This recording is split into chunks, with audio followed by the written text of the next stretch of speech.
So who we got on? Yahweh is just you, Yahweh Yadah?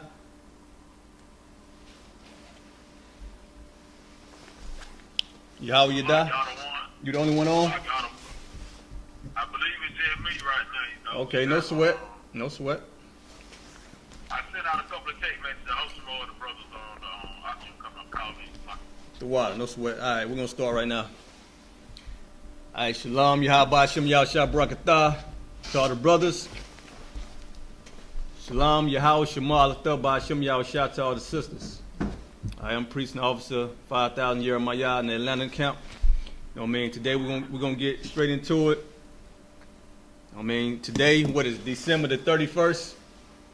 Also, I got priest and officer of 50, Napash Kaya, who've been doing a great work in Atlanta. You know what I mean? Holding Shamar every day, nonstop. You know what I mean? So I got him rocking it out with me. But today is what? December the 31st.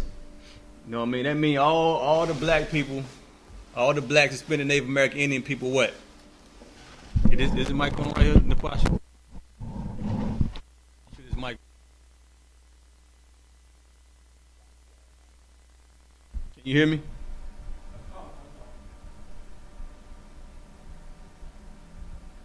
You can hear me, Yahweh Yadah?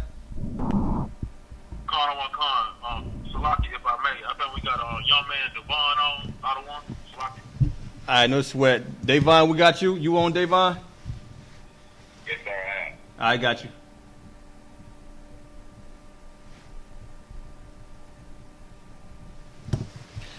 All right, like I was saying, though, today is December the 31st. Who says Salaki? Shalom, Lord Christ. Sean, checking in. Good shine. Everybody coming in. No. All right, today is December the 31st, which means all the blacks, Hispanic, Native American, Indian people, they're going to be where? If they wasn't there earlier, they're going to be in church. And it ain't even Sunday. Right. It ain't even Sunday. You know, black people go to church on Sunday, but it's December the 31st. Esau told them what? Today is New Year's Eve. Today is what the world considered New Year's Eve. You know what I mean? Who know what New Year's Eve is?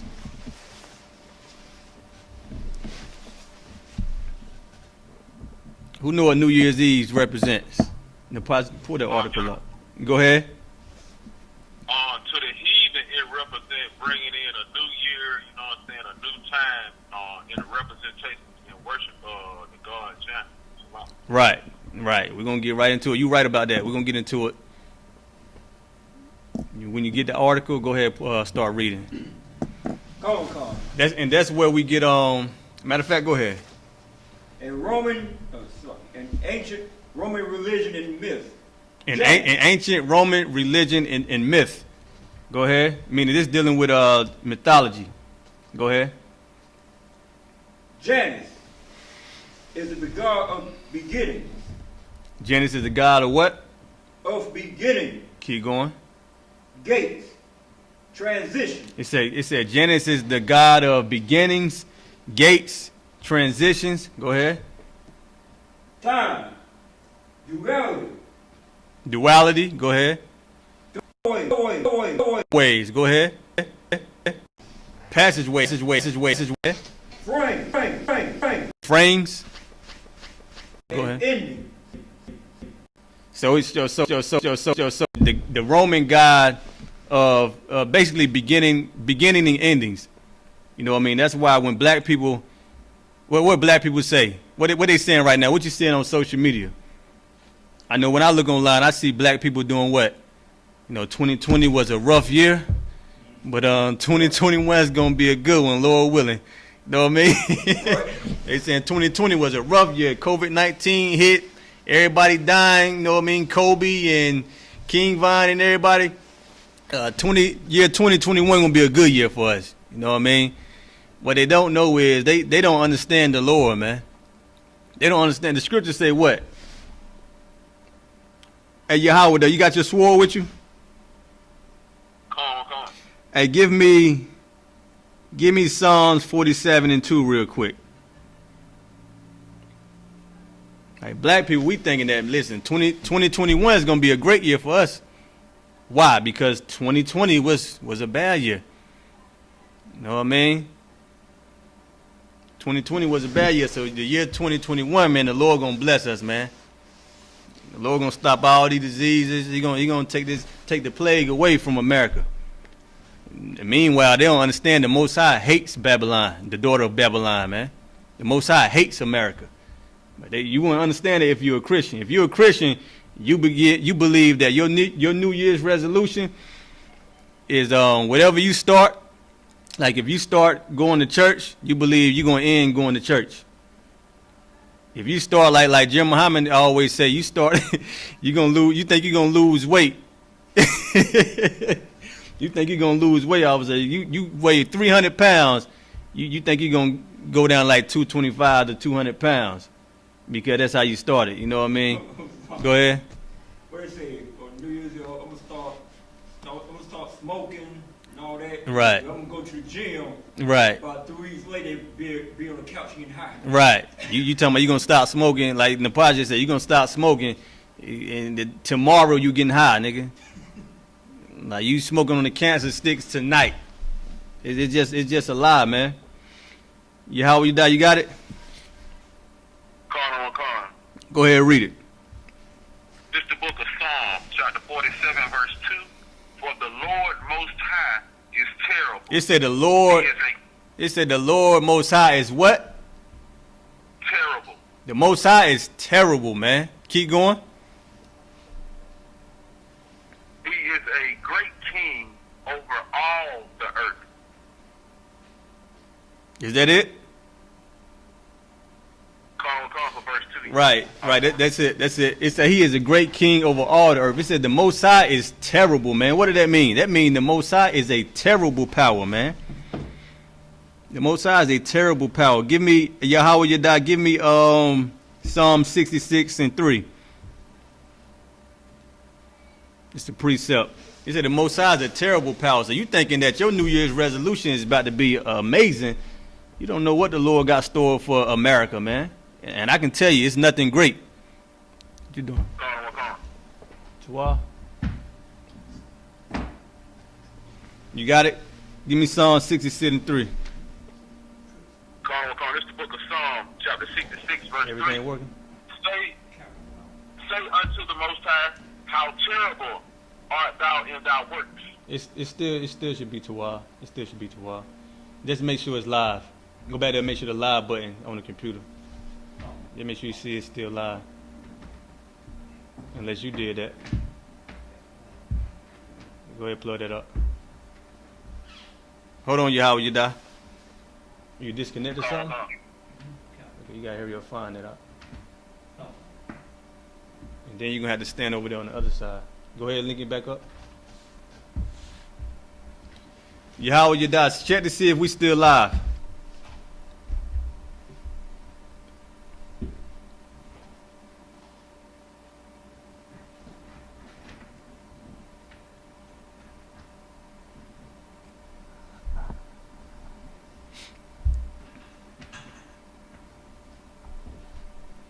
Or Davon or Gashan, see if we still live. I don't want. Con. We still alive. We still live? So you can see me live? It's still alive, but the camera just dark. Okay, you gotta get over there. Yeah, we got a black screen. We got a black screen on the Facebook live. On the Facebook live? But y'all still can hear me though, right? Yeah, we can hear you on the live chat, but we can't see you. Okay, give us a moment, give us a minute real quick. Con.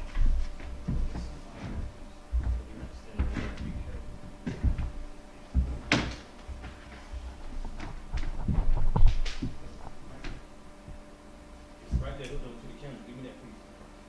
This is mic all the way hooked up.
stream on both YouTube and Facebook. All the one.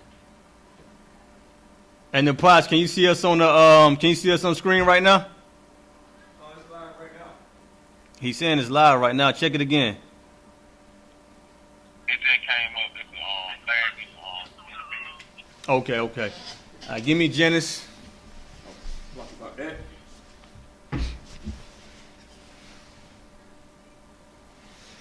He is usually depicted as having Start at the beginning. Start at the beginning. in ancient Roman religion and myth. It said ancient Roman religion and myth. We're talking about the god Janus. I mean, that's where you get January from. I mean, January comes from the god Janus. I mean, the god of beginning and endings. Go ahead. Con. It's the god of beginnings, Mm-hmm. gates, transitions, time, duality, doorways, passages. Right. So the god of beginnings, gates. What is it? Time. You didn't say time, did it? Con. Doorways, passageways. Go ahead. Frames, Frames. Go ahead. and endings. And endings. So the god of beginnings and endings. That's where you get black, Hispanic, Native American Indian people. You catch them saying what? The beginning of January. I'm gonna do something, and it's gonna end like that. You know what I mean? The end of the year. The beginnings and endings. You know what I mean? Now, if they go to church, they believe if they go to church on in January the 1st, their year gonna end like that. Keep going. He is usually depicted as having two faces. It's usually depicted as having two faces. So when you see an image of Janus, you'll see those two, the depiction of two faces. You know what I mean, on the left and right. Go ahead. Since he looked to the future and to the past. So that mean both of those faces represent him looking to the future and him looking to the past. You know what I mean? Your past is done away with. It's about your future now. You know what I mean? Go ahead. It is conventionally throughout that the month of January.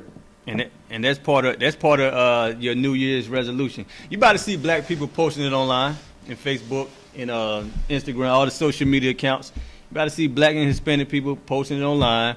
What their New Year's resolution is. You know what I mean? They plan on losing weight. They plan on going to church. They plan on being a better person to their children, Right. a better mother, a better father, a better husband, all that nonsense, man. You know what I mean? If they want to be good at something, the Lord already gave you the law, statute, and commandments. That's all you got to follow. But of course, we under Esau authority. You know what I mean? We under the devil's authority, brothers and sisters in the world. So they gonna do what Janus say.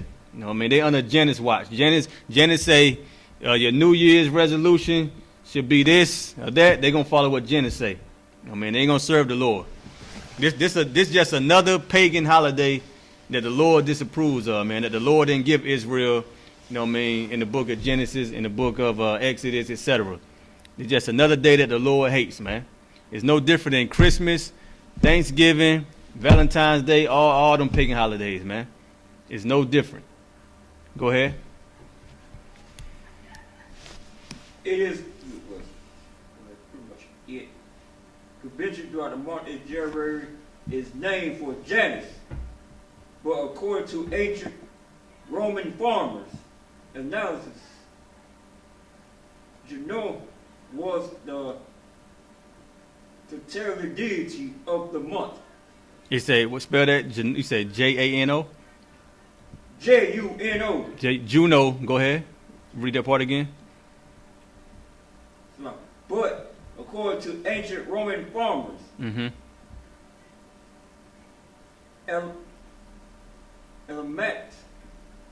Juno was the tutelary deity of the month. Juno was the fertility deity of the month. Let me make sure.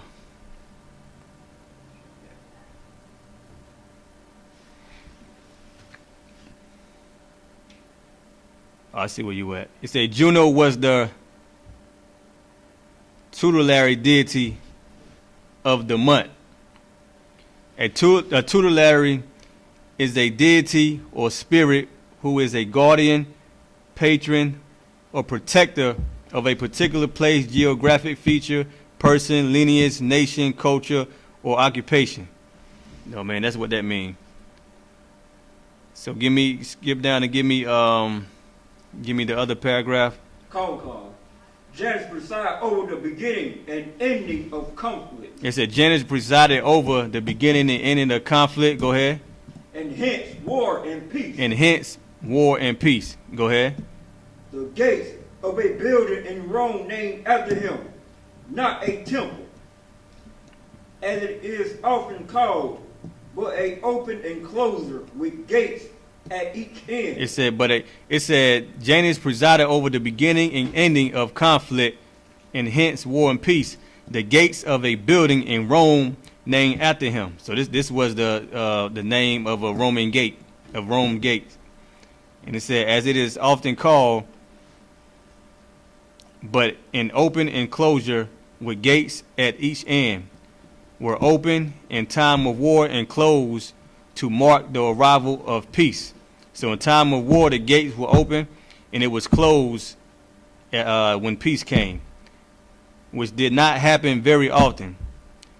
As a god of transition, he had functions pertaining to birth and to journeys in exchange, and in his association were Portunus, a similar harbor and gateway god. He was concerned with traveling, trading, and shipping. Give me the next paragraph. Concord. Janus had no flamen or specialized priest assigned to him, but the king of the Sacred rites himself carried out his ceremonies. Janus had a ubiquitous presence in religious ceremonies throughout the year.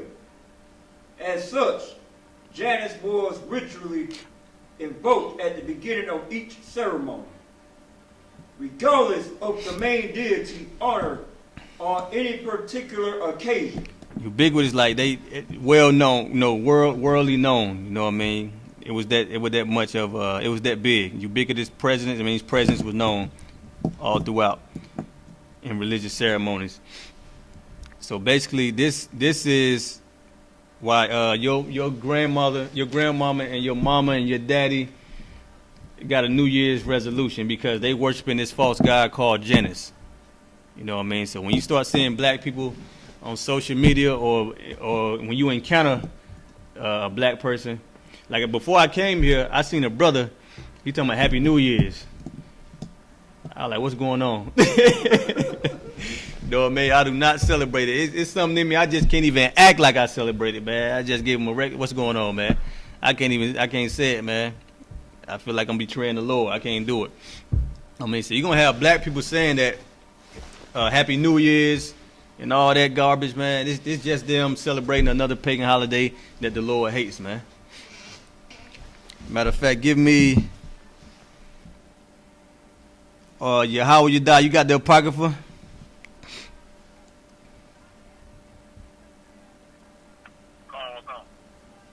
Okay, give me Ecclesiasticus.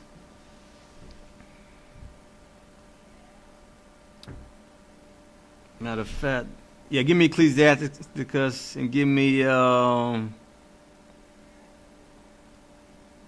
want that one? Give me Ecclesiasticus 43 and 29.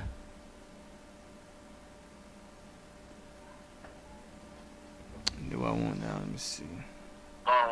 Hold on. Not that one. I don't want that one right now. Give me hold on real quick. Give me Ecclesiastes. Give me Ecclesiastes 7 and 8.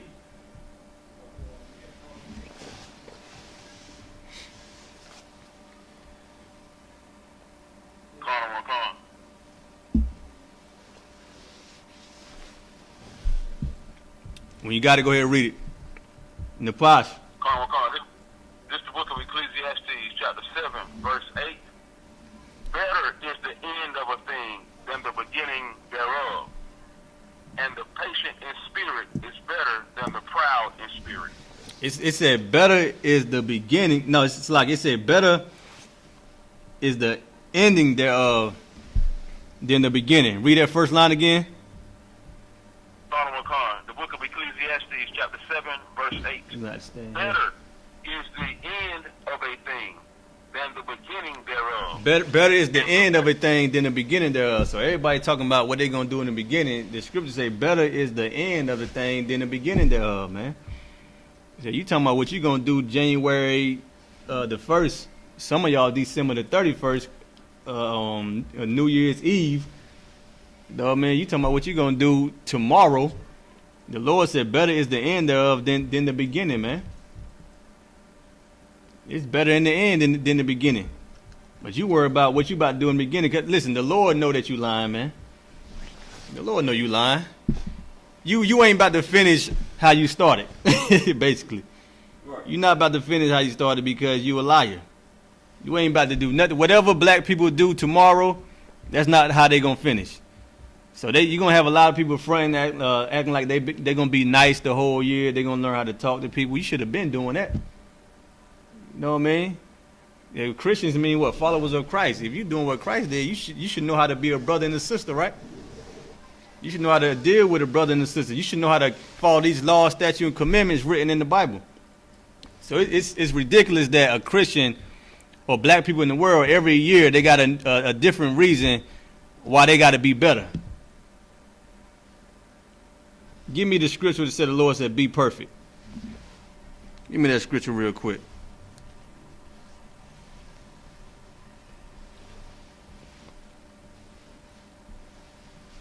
When you got to go ahead and read it. Lord, this is what the Lord said do.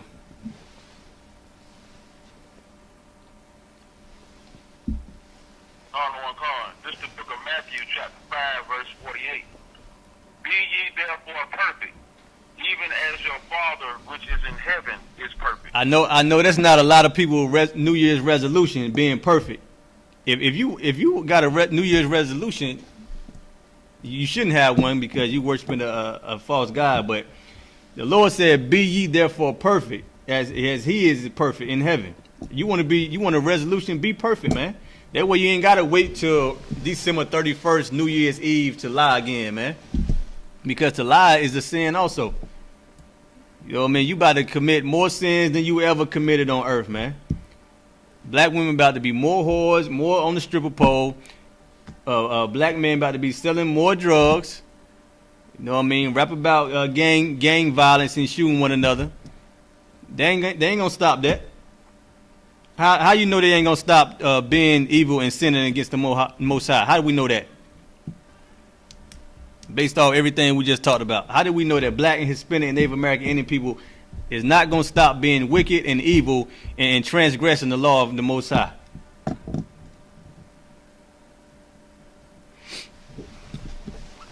Who want to take a stab at it? Go ahead.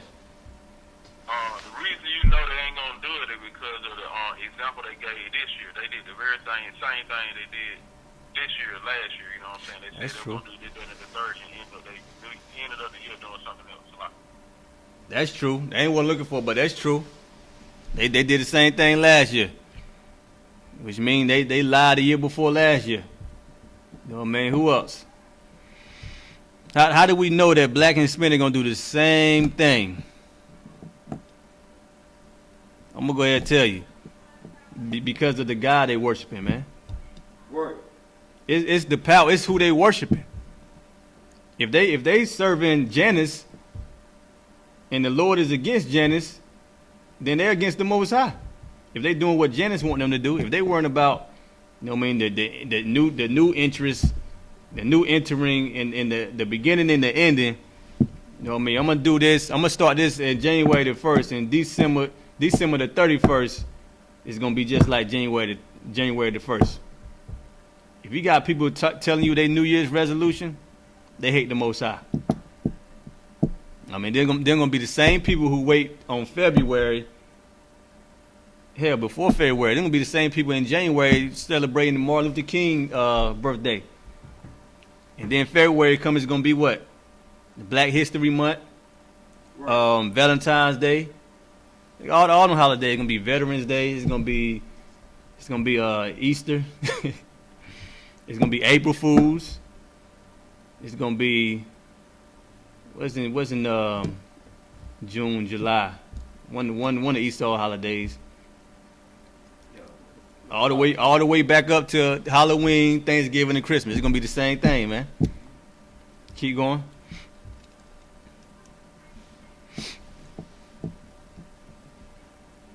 Where you stop at? Salak, y'all the one there. That was- Matthew chapter 5, verse 1 to 8. It says, Okay, read that one more time. Read that one more time. This book of Matthew chapter 5, verse 48. Second order. Be ye therefore perfect, even as your Father which is in heaven is perfect. Right, the Lord wants you to be perfect, man.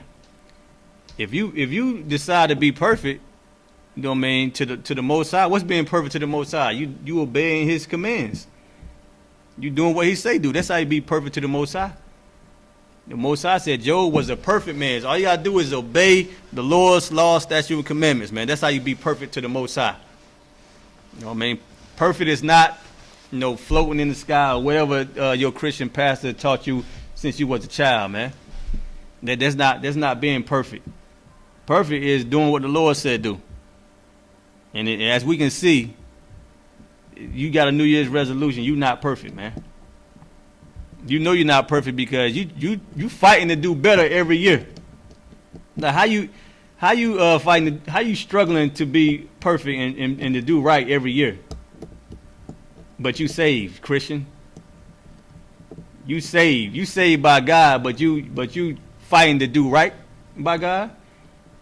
That don't make sense. You know what I mean? That don't make sense. Give me what was the other article I gave you? That was Janice right there. Give me we're gonna get into the Greek and Roman gods because this part of it as well. Give me the Titans and the Olympus article, the war. Also, Genesis says about what? War and peace. You know what I mean? The gates were open during the time of war, and they're closed during the time of peace. And they said a lot of times they didn't close. I mean, if you know Esau, you know in America, Esau, it's been war in America for how long? Over 400 and some years. America has peace way less than they had war. Way less, like hundreds of years less than they've been fighting other countries. So America hasn't been at peace. Go ahead. It's so heavy that you say that, it ain't been no peace within the land of America itself, you know what I'm saying, since the, pale-faced bastards got here, you know what I'm talking about. Ever since they set foot here, you know what I'm saying, they've been warring with people, you know what I'm saying. It's always been them against somebody till they first off they cowards and then they scared, you know what I'm saying. So they gonna try to fight everybody that they come up against a lot. Hey, look, they carried. Listen, Esau, white man, the devil that the Bible speaks of, man. He been at war forever, man. Now you remember this is the same spirit that Cain got on him in the book of Genesis when he killed Abel. It's the spirit of a murderer. That's the first recorded murder in the Bible. The spirit of Esau today. The white man. He been doing it ever since. That's thousands of years, man. He still ain't changed. The scriptures say what? He has a perpetual hatred for the children of Israel. You got that article? Come on. You got to read the title and then you can start reading it. Greek and Roman gods. Most of the Greek gods and goddesses were adopted by ancient Romans. It said most of the Greeks' gods and goddesses was adopted by Rome. And that's true. You know what I mean? Did they give you a list? Is that the one that give you the list of it? Come on. All right, keep reading and then get down to it. Although in most cases there were a change of name. In the table below is a list of the Greek gods. Go ahead and scroll down to the table and start with the first one.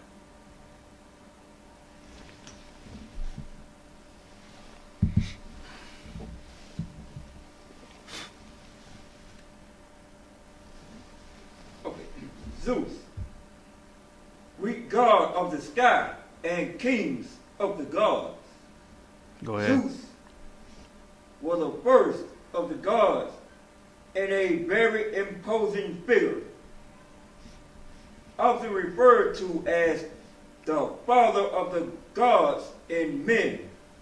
So it says the Greek name is Zeus, the Roman name is Jupiter, which was king of the gods. So Jupiter in Rome is the same as Zeus in Greek.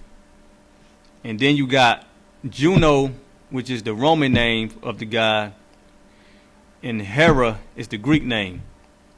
Neptune is Poseidon, which is god of the sea.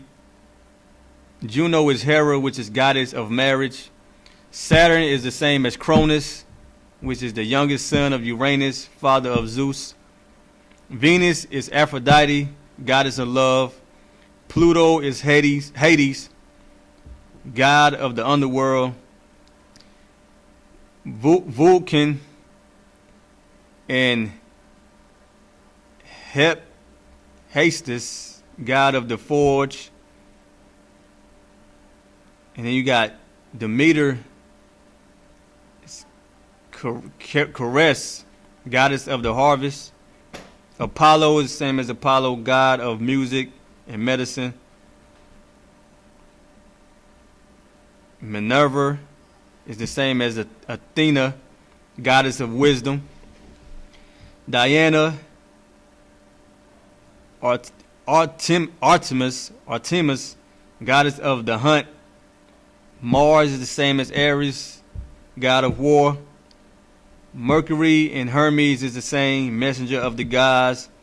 Bacchus, Dionysus, is the god of wine. We're going to get into that in a little bit. Bacchus and Dionysus is the god of wine.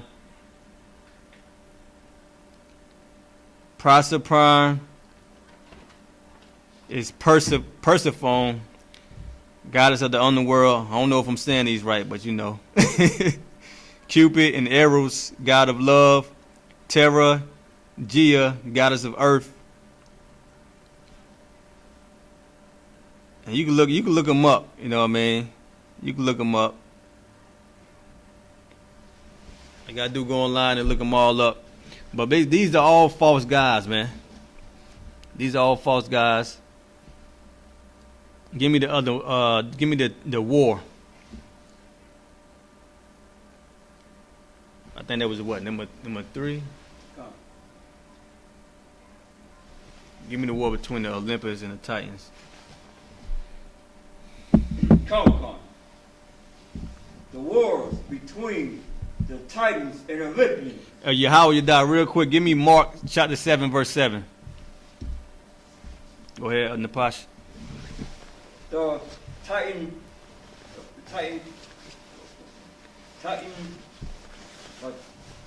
charge is a series of wars in Greek mythology.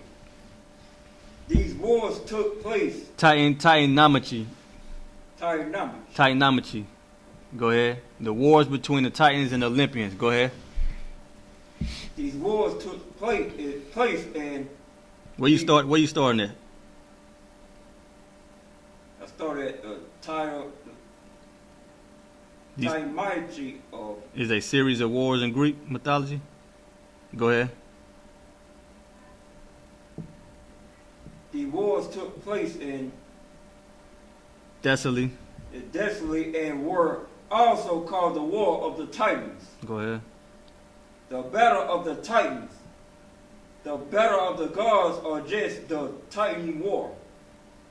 These wars were between the Titans, the older gods, and the Olympians. So it said these wars were between the Titans, the older gods, and the Olympians. So the Titans were like the older gods, and the Olympians like the. It say what? A newer generation of guys, meaning the younger guys. Keep going. A newer generation of gods. The Titans rule Mount Orthres. Go ahead. Orthres. And the Olympians will rule Mount Olympus. The Titans and the Olympians fought to decide who will rule the universe. In the end, the Olympians, who were led by Zeus, won. He said the Titans and the Olympians fought to decide who will rule the universe. In the end, the Olympians, who were led by Zeus, won. Keep going. Now, all this right here is all this is mythology, man. This is not real. You know what I mean? Right. And you're gonna see as we read down, it's impossible to be real. That's why it's a myth. You know what I mean? But this is heathen's doctrine. This is why the Lord wants you to separate from these heathens and be holy, because the Lord gave us, He blessed us with the truth. You know what I mean? The Lord gave us the truth. That's why He don't want us to, you know what I mean, to sleep and lay down with their women and to believe in their way of life, because He know once you believe in these heathens' way of life, you know what I mean, celebrating Christmas, you falling behind Esau and Hamite culture, man. Thanksgiving, you falling behind Esau culture. Word. Right now, everybody with this New Year's resolution, you falling behind Janus, which is Greek and the Roman culture. You know what I mean? We was slaves during the time of the Roman Empire. You know what I mean? The Romans ruled over us. Now we over here in America. This is an extension of the Roman Empire. So we should never be celebrating it because the Lord told us not to celebrate it. And we got our own holy days. You know what I mean? We got the Passover when? What, April the 24th? Word. Passover, April the 24th, is going to be in Texas. You going at? Where you going at? Now stay in here. Passover, April the 24th, is going to be in Texas. You know what I mean? So that's going to be after the Feast of Purim, which should be, I got to look it up, probably in February or March. But the Lord gave us the Feast of Purim, the Feast of Tabernacles, the Passover, you know what I mean, the Feast of Dedication, which is the Feast of Hanukkah we just got finished celebrating. The Lord gave us holy days, man. So when he see you out here celebrating pagan holidays, that just make more COVID-19 type plays come on the earth, man. And guess who it's going to destroy? It's going to destroy blacks, Hispanic, Native American, Indian people first. Because you're not doing what the Lord said, man. Go ahead. There were several poems about the war between the gods during the classical Greek age.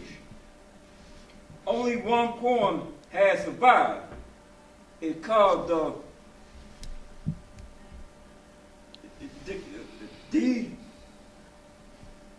Gandhi. Only one poem has survived. It is called the Theogony.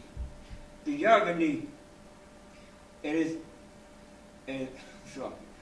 it's said to be written by I.S.U.P.K. Mm-hmm. The Titans and Olympians are mentioned in many other poems, particularly those of Orpheus. Orpheus. Keep going. It just let you know that it's mentioned in poems. Keep going.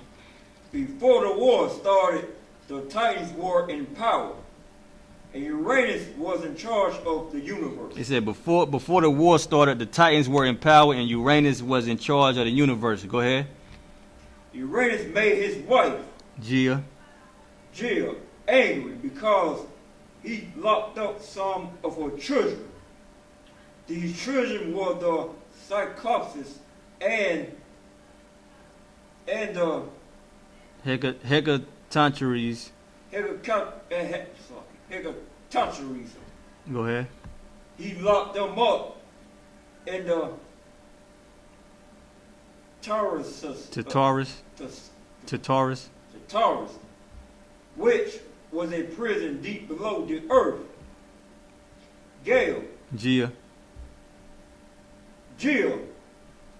was very mad that Uranus had locked up her children.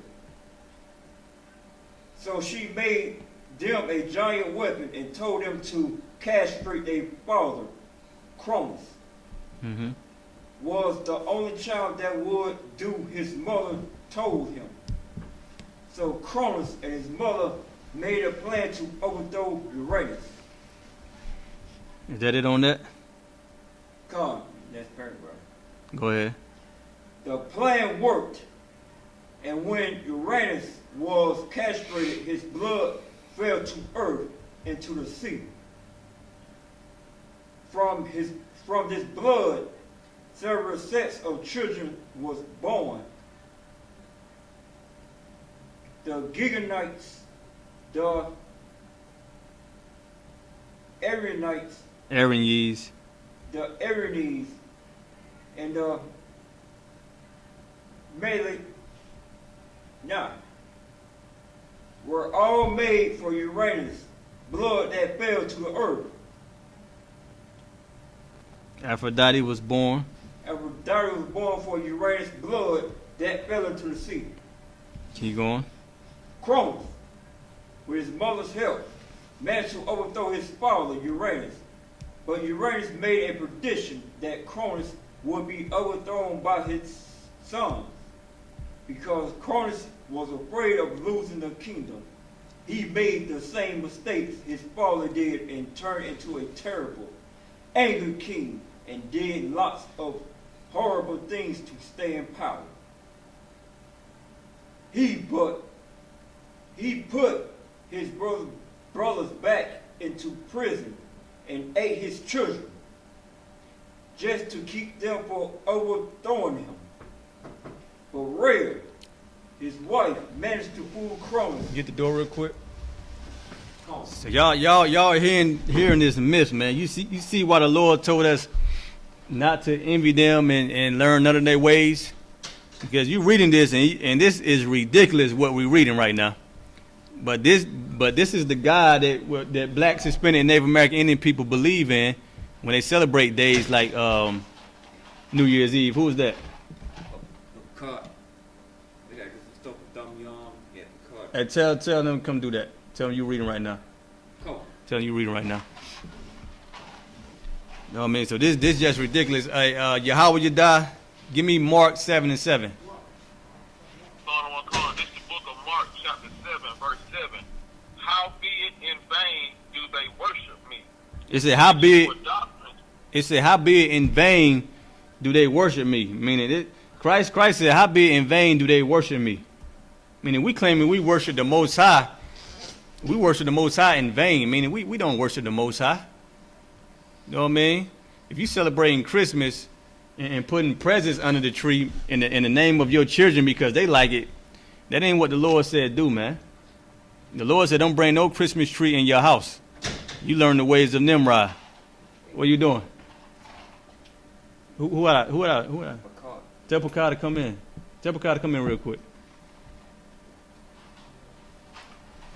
Keep going. Yahweh you die. Teaching for doctrines the commandments. Hey, he reading real quick. We in class. He reading. So go ahead, Yahweh you die. The book of Mark, chapter 7, verse 7. How be it in vain do they worship me? Go ahead. Teaching for doctrines the commandments of men. It said teaching for doctrine the commandments of men, meaning these not the commandments of God, these are the commandments of man. You know what I mean? This is Zeus and them. Shalom Christ. This is Zeus, this is Cronus, and not only man, these are commandments, these are women too. You know what I mean? This is Hera and Diana. You know what I mean? It's on that level now. We worshiping gods and goddesses. You know what I mean? You got a bunch of black men saying the black woman is God. So I mean, we on a level that we far from serving the Most High, man, in the world. The only people that's really serving the Most High is the men and the women in the I.S.U.P.K. The brothers and sisters in the world, they got a New Year's resolution that was lined up years ago, man. It's the same resolution. They doing the same thing over and over and failing time and time again. It said the Lord said, listen, you worship me in vain because you ain't doing nothing I say. Keep going. Cronus, with his mother's help, man to overthrow his father, Uranus. But No, not you, Uranus not made a you, not prediction. you, not you. Yahweh, you keep reading.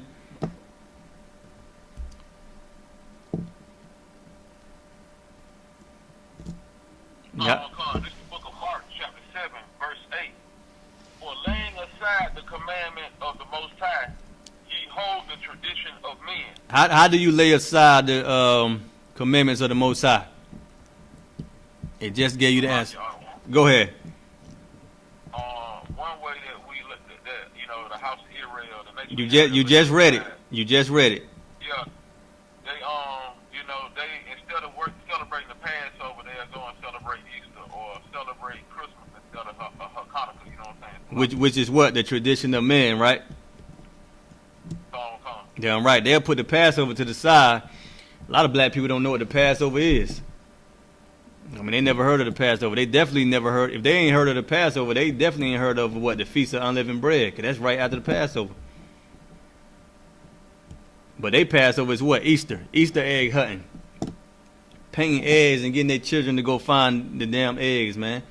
And teaching them a bunny rabbit lay eggs. The Lord didn't teach us that. Bunny rabbits don't lay eggs. That's why the Lord, read it again. The book of Mark, chapter 7, verse 8.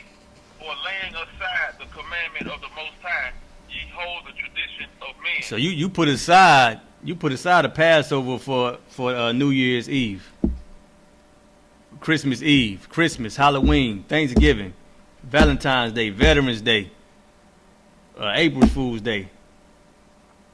No, I mean you put aside the Passover, the Feast of Unleavened Bread, all the holy days. You put that aside for the commandments and traditions of man. Keep going. As the washing of pots and cups, and many other such like things ye do. As the washing of pots and cups and many such other things that you do. You remember they try to say, they try to tell Christ and the disciples, the disciples, they didn't wash their hands. You know what I mean? That's the level they want. You ain't wash your hands before you ate, man. Look, a lot of black people is like that today. A lot of black people, you gotta wash your hands before you eat, man. You gotta pray before you eat. You can pray before you eat, but it's not a commandment. It ain't a commandment that says you gotta pray before you eat. You know what I mean? We got prayers you can say before you eat, but it's not a law that you gotta pray before you eat. But when you're a Christian, the Christian's gonna look at you. You're gonna see if you wash your hands and see if you somewhat clean. And they got a dirty spirit out of all the people on the damn earth.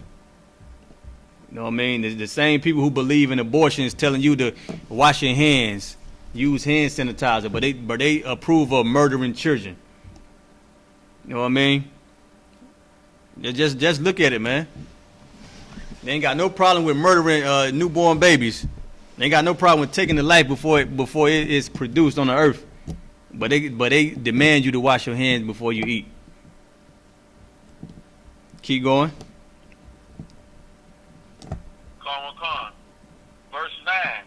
And he said unto them, full well ye reject the commandment of the Most High. Full well you reject the commandment of the Most High. Go ahead. That you may keep your own tradition. That you may keep your own tradition. You know what I mean? Listen, our tradition is whoever ruling over us. That's why black people do what? Black people are Christians and what? They the conscious community. Right. Which is still Christians, but who had us in slavery? The Egyptians, the Arabs had us in slavery too. A lot of nations has us in slavery, but the first and the ending, the beginning and ending is Egyptian slavery and American slavery. There's Hamites and Edomites. You know what I mean? The beginning and ending, like Genesis, the beginning and ending. The beginning and end of slavery, Hamites, Edomites. Who do black people serve the most, want to be the most? Hamites and Edomites. I mean, black people will lead their Africans, and black people would suffer from Stockholm syndrome, which means they suffering from white supremacy and being ruled over by Edomites for hundreds of years, thousands of years. You know what I mean? Keep going.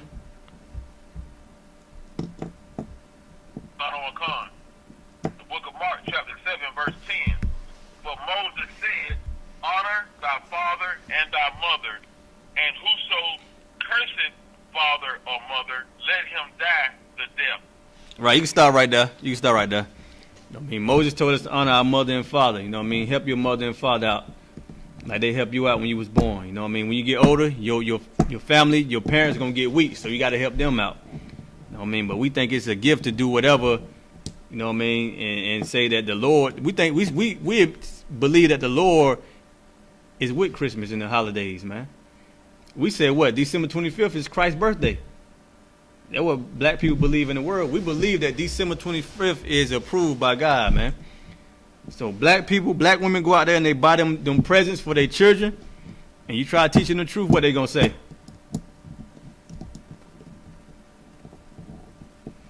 Who know? What they gonna say?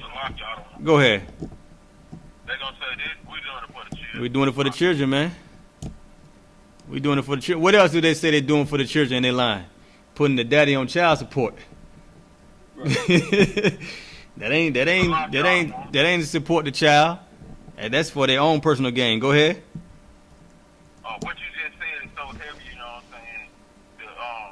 Putting a man on child support is a hard thing to do, but what's even more harder is the threat of putting the man on child support. You said putting a man on child support is a hard thing to do?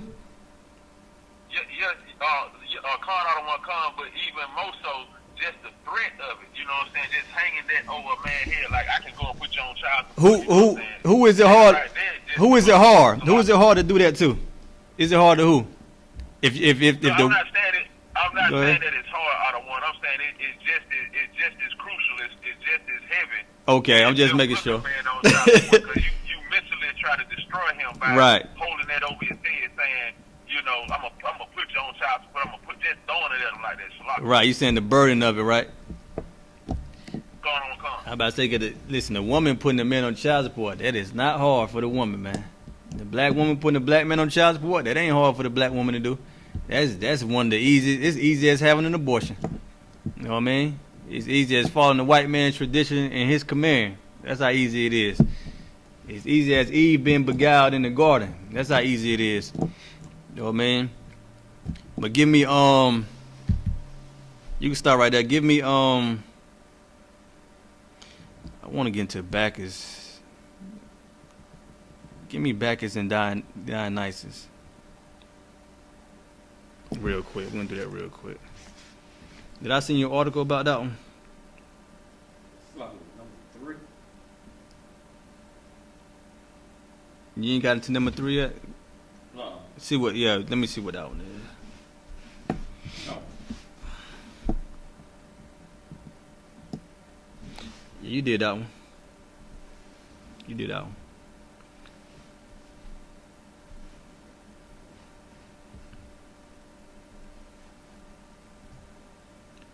No, Slump, you did number 2, number 3. Slump, the war between the Titans and Liberty.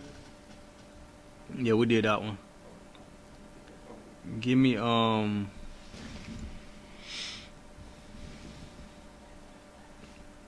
gonna send you one real quick. Hold on.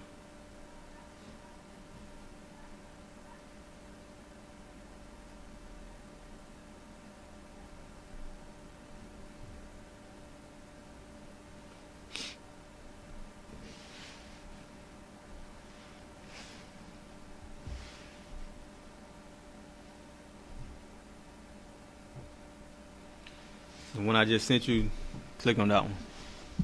Go.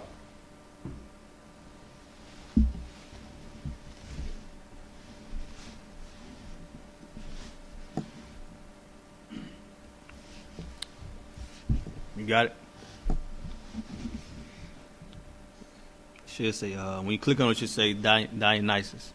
Dionysus. Dionysus is a god of the great harvest, wine making, and wine. So this is one of the guys. You know what I mean? This correlates with your New Year's Eve celebration, man. Because that's what it is, a celebration. Blacks, Hispanic, Native American, Indian people on New Year, they about to celebrate like they did on Christmas and all the rest of the pagan holidays. You know what I mean? Which means they're gonna be doing what? Getting drunk, whoring, etc. You know what I mean? He said Dionysus is the god of the grape harvest, wine making and wine of fertility, orchards and fruit, vegetation, insanity, ritual madness, religious ecstasy, festivity, and theater, in ancient Greek religion and myth. So it's all that, man. It said Dionysus is the god of all that. You know what I mean? That wine making, fertility, orchards, fruit, vegetation, insanity. That's you partying and getting pissy drunk and going crazy out of your damn mind. He the god of that. So that's who you celebrating and worshiping. That's who you about to be celebrating and worshiping. Hell, if you ain't doing it already, you're gonna be doing it tomorrow. Right. You know what I mean? It's New Year's Eve, so black people doing it already. Keep going. Scroll down and give me the other paragraph where it began. He also is known as Bacchus. Bacchus. He also is known as Bacchus. Bacchus is the Roman name for Dionysus. It's the same guy. It's just got a different. You know what I mean? When the Romans start ruling, they titled it Bacchus, but the Greeks it was titled Dionysus. So go ahead. The name adopted by the Romans. The frenzy he include is Bacchella. Another name used by the Romans is liver. It said the frenzy he induces is Bacchella. Another name used by the Romans is liber, meaning free. So you see all them people out there, and that's another thing. What black, specifically black women, you know what I mean, but black people we always say what? They free spirited. That's what that free spirited mean. That they free and they run wild and get drunk and do whatever they want to do. That's what they're about to be doing. Go ahead. Due to his association with wine. Due to the association with what? With wine. Go ahead. And Bacchanalia. And other rights. And the freedom associated with them. And the freedom associated with it. So they about to be, that wine is talking about alcoholism. You know what I mean? That's why I say they get pissy drunk. They about to be drinking all the alcohol, man. All the Henny, all the Douce, all the gin, all the Remy, all the liquor, man. Right. They about to get pissy drunk, and whatever the free spirit leads them to is what they're gonna be involved with, which is all types of sin. Go ahead.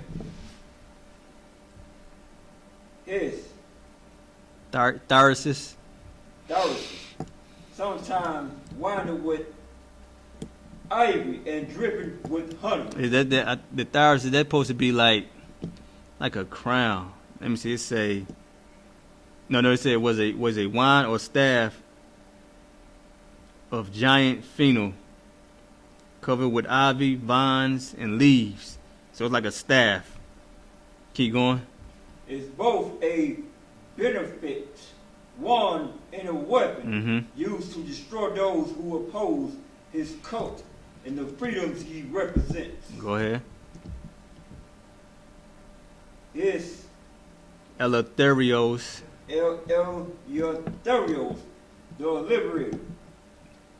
His wine, music, and Ecstatic dance. Free his followers from self-conscious fear and care, and subvert the oppressive restraints of the powerful. It said as Eleutherios, which means the liberator. His wine, music, and ecstatic dance free his followers from self-conscious fear and care, and subvert the oppressive restraints of the powerful. It said and subvert the oppressive restraints of the powerful. So it said the Eleutherios, which is the liberator, his wine, music, ecstatic dance, free his followers from self-conscious fear and care. Meaning they keep reading. About to tell you. Comic-Con, those who partake of the mysteries are believed to become possessed and empowered by the God himself. So they possess. Basically, what it just described was that frenzy. You seen Christians, black Christians in church, catching the Holy Ghost, the so-called Holy Ghost. I know y'all seen it. Just think about your mama or your grandmom, they in church. Or look on YouTube, you'll see it, black people catching the Holy Ghost. That's a frenzy. You know what I mean? That's them so-called being free-spirited and doing what they want. You know what I mean? All the alcohol and wine and, I mean, all the reveling they do. That's what it's describing right here. They are possessed. They are possessed with a what? A damn demon, man. That's the demon that's going to get on blacks, Hispanic, Native American, Indian people with their New Year's resolution out there drinking alcohol. And they're going to be amongst heathens. You already know that. Right. They're going to be amongst heathens. That's the only way you can really celebrate these heathen holidays. You got to be amongst heathens. You know what I mean? So they're going to be out there amongst Esau, amongst these white people. And they're going to be having what they consider a good time. But what they don't know, the Most High already know what they doing. And they're going to get punished once again. You wonder why you can't get no justice when the police shooting you? Or why no other race respect you for being silly and stupid? Because they know what you do. These heathens know that you follow their traditions and their holidays, man.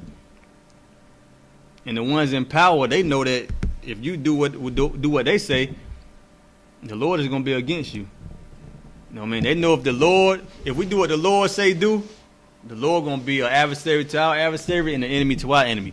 But if we don't do what the Lord say do, they know the Lord going to be an enemy to us. People in power, the Edomites, they know that. The people who run the world, the governments that run these countries, they know that, man. That's why they make sure they continue, you know what I mean, to create laws that make us follow their ways of life. You know what I mean? That's why they legalize homosexuality. You know what I mean? They're trying to push for molestation, pedophilia. Why do you think they're trying to legalize that? Because it's a sin. They know black, Hispanic, Native American, Indian people are not supposed to be doing it. If they can bait you in and reel you in to do it, then they know they can continue oppressing you and killing you the way that they do. You know what I mean? Where you at? In his religion, identical with or closely related to Orphism. It said Orphism, ancient Greek, is the name given to a set of religious beliefs and practices. Keep going. Dionysus was believed to have been born from the union of Zeus and Persephone, and to have himself represented a Catholic or underworld aspect of Zeus. Many believe that he had been born twice, then had been killed and reborn as a son of Zeus and the mortal Semele. And the Eleusinian mysteries, he was identified with Lacus, the son or eternally husband of Demeter. You can start right there, man. Basically, man, this is another pagan holiday that the Lord hates. You know what I mean? New Year's Eve, you should not be celebrating. You know what I mean? If you can go online and read all about this myth, this garbage, this another heathen doctrine that we're not supposed to be entertaining. You know what I mean? So when you hear black people talking about New Year's resolution, just know that they under the god Janus and all the rest of the Greek and Roman gods and goddesses. I mean, give me now we're gonna get to the white women's role in slavery. You know what I mean? White women's, you know what I mean, being slave owners, being masters. A lot of times you don't hear about the history of white women being slave owners or owning slaves. You probably think that white women they ain't partake in slavery. You know what I mean, owning slaves. you probably look at them as they innocent. You probably think it's just the man that was lashing black men and beating the women and killing the child and all that nonsense. But the white women played a heavy role, a profitable role, an economical role in slavery, man. That's why the Lord said what? The Lord told us thousands of years ago, do not lay down with their daughters, man. Who do black women want to lay down with the most? White women and them African women, man. The beginning and the end of our captivity. We want to be with them Africans and we want to be with them white women, man. So we about to get into the role of the white woman being slave owners. You got it? Okay. Copyright 2019 by Stephanie E. Jones Rogers. What number was that? That was number 3, or that was the first one I sent you, right? No. All right. All right, go ahead. All rights reserved. This book may not be reproduced in a whole or in part, including illustrations in any form, before that copy permitted by sections 107 and 108. You don't got to read that. Just scroll down to go past the contents. And go to the introduction. Introduction, mysteries of the market. All right, read the first paragraph. Comic-Con. In 1859, after touring the Antebellum South. South, the journalist in New York, Tribune editor James Redpath attempted to explain for his readers why white Southern women opposed emancipation. Right, so during the Antebellum South, it was journalist and New York Tribune editor, specifically James Redpath. He attempted to explain to his readers why white Southern women opposed emancipation. Now, you know what an Emancipation Proclamation is, right? He's trying to say that he tried to give a reason. A good reason why he felt white women opposed slavery, basically. You know what I mean? Go ahead. He believed that their sentiments were tied to a lifetime of indoctrination. Go ahead. Reared, as they were under the shadow of the particular institution. Peculiar institution. Go ahead. Slavery was incessantly praised and defended. So basically saying slavery was praised and defended nonstop. Incessantly means on and on, perpetually. You know what I mean? Slavery was incessantly praised and defended. Go ahead. Virtually everywhere they went, by everyone they knew, and in most of the publications they read, their consciousness, thus early perverted, were never afterwards appealed to, with the result that they saw no reason to change their views. So yeah, this is the book called They Were Her Slaves. They were her property, Salaki. They were her property, meaning the black people, were slaves to these white women. They were her property. And it's written by who? Stephanie E. Rogers? I believe so. Stephanie Rogers. Stephanie E. Jones Rogers. All right, get me back down to it. Redpath assumed that white Southern women did not know Negro slavery as it is. Wait, where you at? Second. Okay, Redpath assumed that white. All right, start at the top again. Comic-Con. Redpath assumed that white Southern women did not know Negro slavery as it is. So Redpath assumed that white Southern women did not know Negro slavery as it is. Go ahead. Because of this society shielded them from the institution's horrific reality. So Redpath said the societies shielded white women from the institution's horrific realities. Go ahead. Insulated. insulated by Southern patriarchs. patriarchs, while white women seldom saw slavery's most Obnoxious. obnoxious features, that never attend auctions, never witness examinations, Mm-hmm. seldom, if ever, see the Negroes lash. Right. So he said the white women they never they didn't witness the most obnoxious features. They never attend the slave auctions. They never witness examinations of the slaves, and seldom, if ever, see the Negroes lash. So that's what Red Path is saying, with his assumptions, of course. He's saying these women they ain't never witnessed a black man being lashed and seeing a black man on the auction block getting examined. You know what I mean? Go ahead. But profoundly, they did not know that the interstate trade in slaves was a gigantic commerce. Right. They ain't know the slave trade was a gigantic commerce. That's what Red Path is saying, of course. But keep going. Southern men reveal only the South Side view of slavery. Mm-hmm.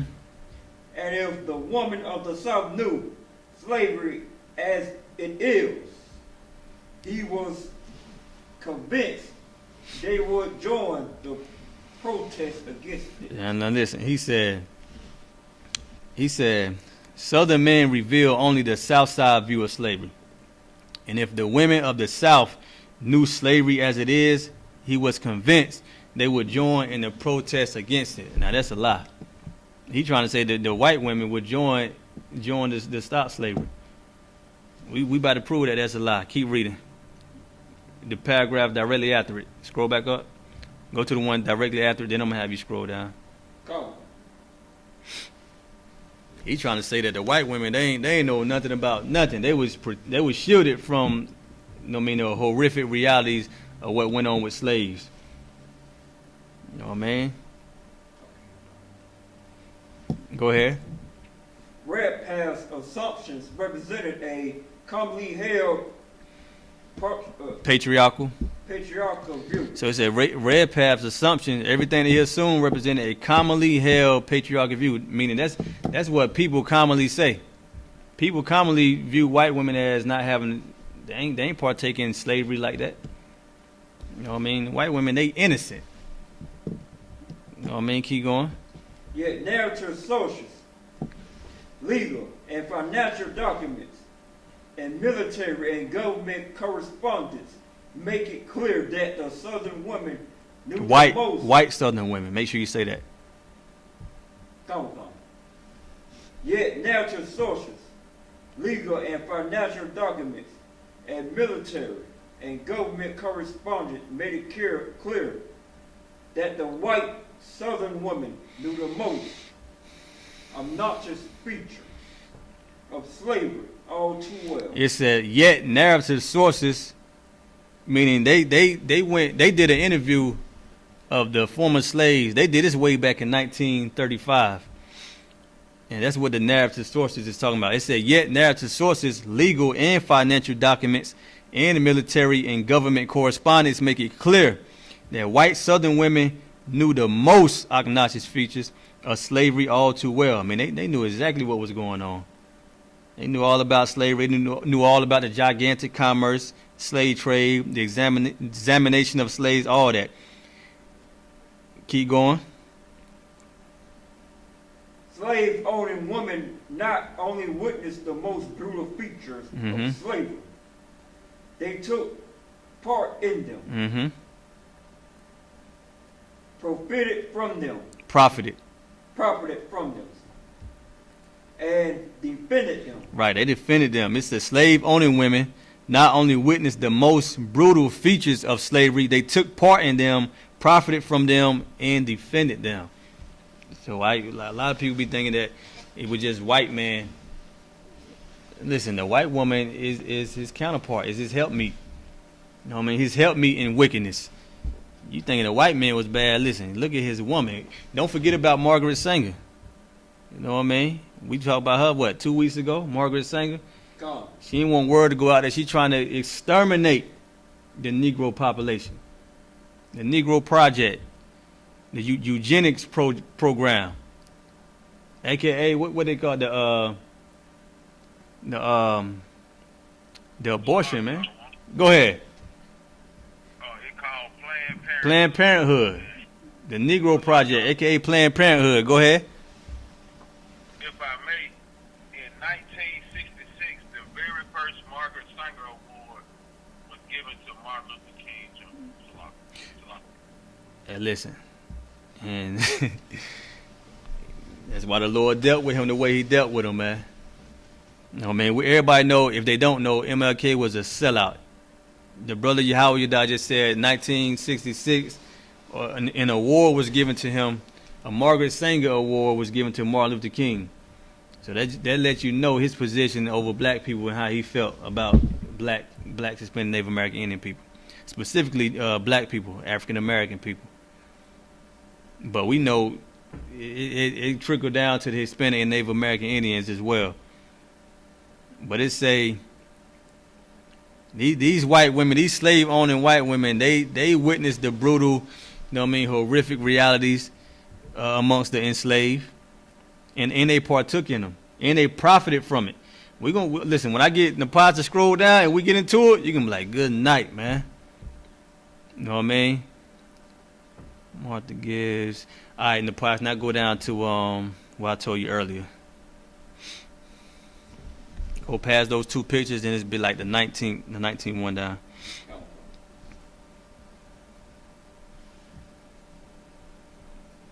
But like I said, this is a book called They Were Her Property by Stephanie E. Rogers. Oh man, I just started reading it not too long, a couple of days ago. Shit, I want to bring this out. Cause a lot of people don't look at white women as bad as the white man. They think it's just the white man during the time of slavery. And the white women played a heavy role. They played a heavy role, especially in the, generating funds and the economics of slavery. I'm gonna scroll down with you real quick.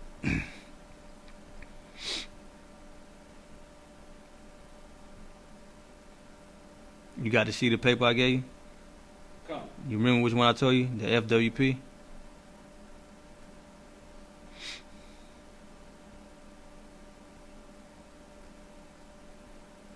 I got it right now.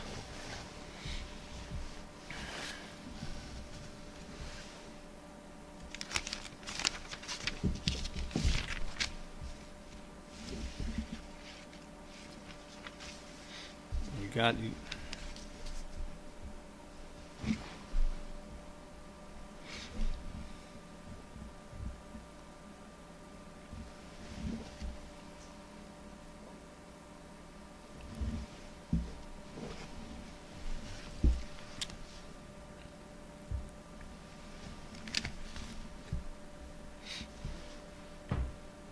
Let me see where you at.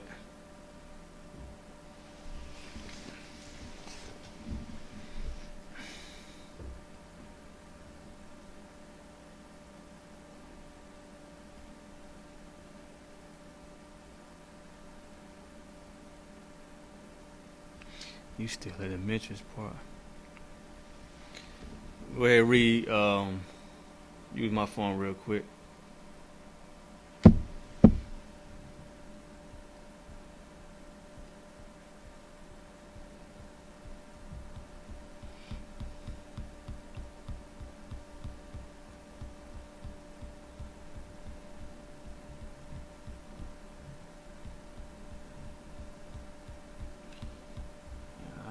Where was it? Hold on, bear with us one moment. Here we go. When? Start at when?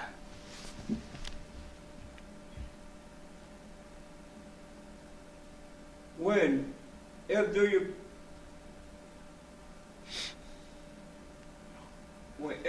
employee traveled through searching. Read slower so they can hear you. When FWP employees travel throughout searching out glimpses of the past throughout their with formerly enslaved African Americans.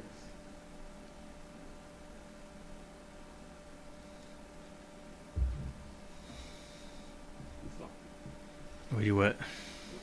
I only got the sidebar. Yeah. Just double tap on it. Come. With formerly enslaved Africans, individuals like Lit Young discussed and identified their female owners, serving as the metaphorical files on the walls of southern households. Formerly enslaved people talk about some of the most violent, traumatic, and intimate dimensions of life for those who were bound and those who were free. Right. So basically, it's saying like Edomites went out and they interviewed, black people that was enslaved and those that was eventually free. Went out and interviewed them. They traumatic, experience during the time of slavery, and their depression and all that, their emotions, all their experience that they experienced during the time of slavery. So they went out and got interviews about the formerly enslaved people. Keep going. I don't know where yours at. They heard and saw things that typically remain observed, obscured from view. Details that white slave-only couples often left out of personal correspondence of public communications. That is, when they were able to write at all, many of the slave-owning women I've discussed in this book contended with some form of illiteracy. Right, so it said a lot of these slave-owning white women, they had some form of illiteracy. Either they can write or they can read. They couldn't do both. They suffer from illiteracy. Go ahead. They neither were unable to read and write or possess the ability to do one but not the other. Right. Enslaved and formerly enslaved people's recollections about their female owners thus serve as some of the only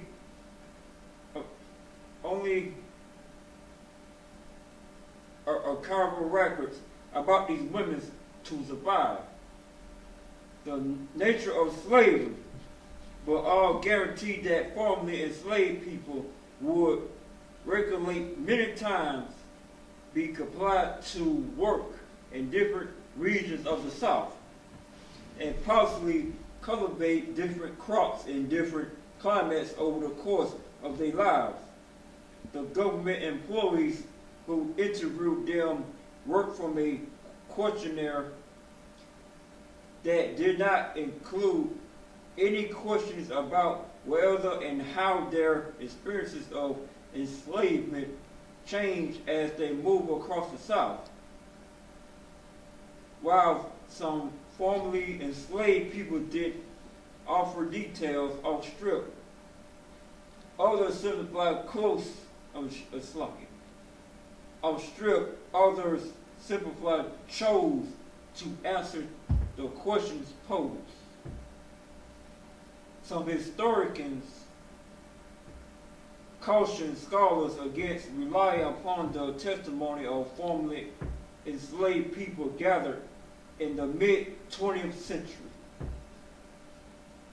They contend that formerly enslaved people could not possibly have understood that slavery entailed because, after all, most of them were only children which slavery thrived in the South. Furthermore, they suggest that either of the survivors were old enough to have experienced their bondage in all its dimensions. It was unlikely that they remember details clearly after such a long period of time. Some 70 years have... What's the first sentence you started the paragraph off with?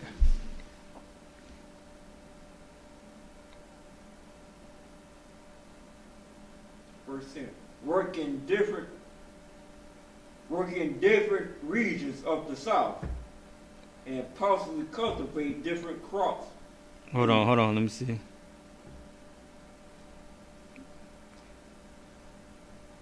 I don't see that one. The first paragraph, I see after I know you passed the when WFP employees. What was the other paragraph? You read the statute of slavery, all but guaranteed. Some historians caution scholars against relying upon. You read that part? I read that whole paragraph. It's work in different regions of the South. It was erased right after that.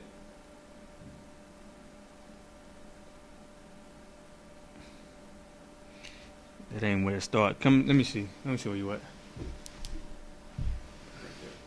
That ain't where it started though. The nature of slavery, all that guaranteed.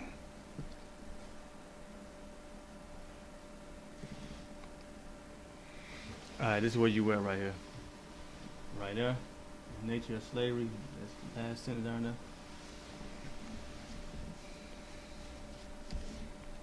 The nature of slavery. Oh, I see it. Come on. The nature of slavery. All but guaranteed they formerly enslaved people would relocate many times. Relocate many times. Be compelled To work in different regions of the South. So basically saying the slaves, they relocate often to work in different regions of the South. Go ahead. And possibly cultivate different crops in different climates over the course of their lives. Go ahead. The government employees who interviewed them worked from a questionnaire that did not include any questions about wherever and how their experiences of enslavement and change. So it said the government employees who interviewed them worked from a questionnaire that did not include any question about whether and how their experiences of enslavement changed as they move across the South. So it didn't, you know what I mean, the question that they asked, it didn't include questions about how the experience was as they changed and moved across the South. Go ahead. While some formerly enslaved people did offer details of strip, others simply chose to answer the questions posed. Go ahead.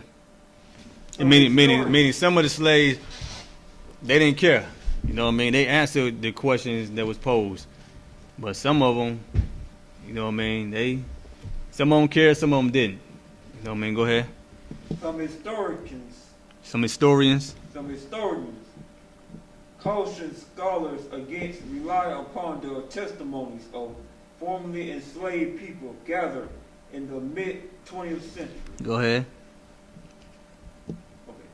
They contend that formerly enslaved people could not possibly have understood what slavery entailed because, after all, most of them were only children when slavery thrived in the South. Right. So it says some historians caution scholars against relying upon the testimonies of formerly enslaved people.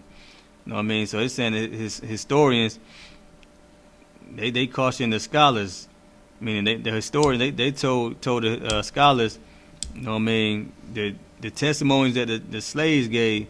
You don't want to rely on those testimonies because a lot of them was young when it happened. So they're basically saying the slaves don't know what the hell they grew up on and what they experienced. They don't know what they're talking about. Keep going. Furthermore, they suggest that even if the survivors were old enough to have experienced their bondage in all its dimensions, it was unlikely that remembered details clearly after such a long period of time. Right, so it's saying even if they was older, it's unlikely that they remember because it's been a long period of time. They trying to tell us, black people don't know what they went through, basically. You know what I mean? That's what it's saying. It's saying don't believe it, don't rely on the testimony of these former slaves because it's been a while and They don't know what they talking about. You know what I mean? But yet they are interviewing them. And they looking at them like, these niggas, they stupid, man. You know why they look at them like that? Because these black people know exactly what they experienced. And the white man looking at them like, listen, man, he mad. He the devil. He know what he done. He know what he did, man. So he telling the scholar, listen, man, you can't believe everything they say. They wasn't even old enough to remember when we was whipping them and you know what I mean, lashing them and you know what I mean, mutilating them. But they remember. Go ahead. Because a lot of people they interview, they in their 80s, they 70s, they 60s, they 90s. You know what I mean? So they're like, yeah, man, they see now. Now they don't know what they're talking about. But black people know.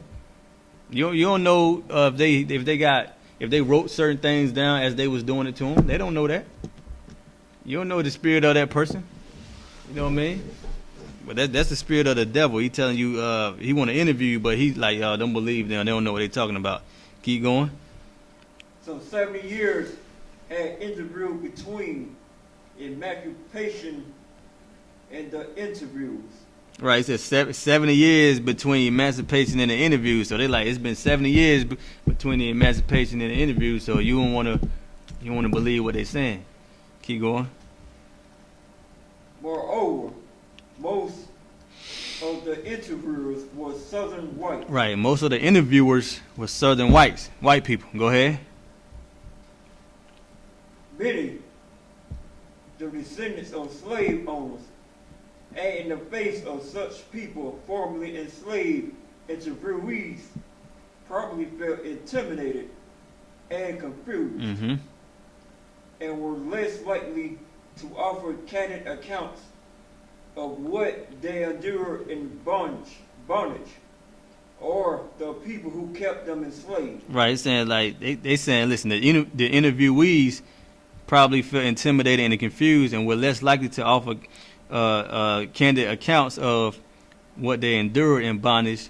They're basically saying that these people you interviewing, I mean, they ain't gonna give you no accurate, no good account of it, because they probably felt some type of way. They probably felt intimidated and confused, saying they didn't know. You know what I mean? Keep going. That many of the people interviewed in the 1930s were children during their bondage were certainly the case, but it was not true of all of them. Right, saying it wasn't true out of all of them. Keep going. Some women, like Delia Garlic, was grown up when the war come. Was grown up when the war come. Was grown up when the war come, and was a mother before it closed. She was a centenarian when Margaret Fowler interviewed her in 1937. Similarly, Willis Benfield believed that he was 35 years old when freedom was declared. The WPA interviewers talked to many others like them. Go ahead. Additionally, although some formerly enslaved people were young when they were freed, it was unlikely that they could forget that psychologists and gerontologists call salient life events, pivotal experiences such as marriages, births, deaths, and in the context of slavery, brutal beatings, sexual assaults, or familiar separations that occur after the sale or recollection of loved ones. Right, so it's saying although some formerly enslaved people were young when it happened, it is unlikely that they'll forget the psychological effect, you know what I mean, of the beatings and all that. Scroll down.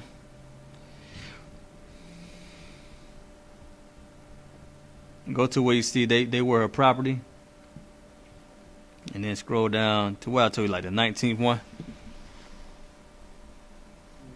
They were property. Okay. Mistresses in the making. Go to mistresses in the making. After you see they were her property, you see mistresses in the making. Property. Okay, the next one after the one I read.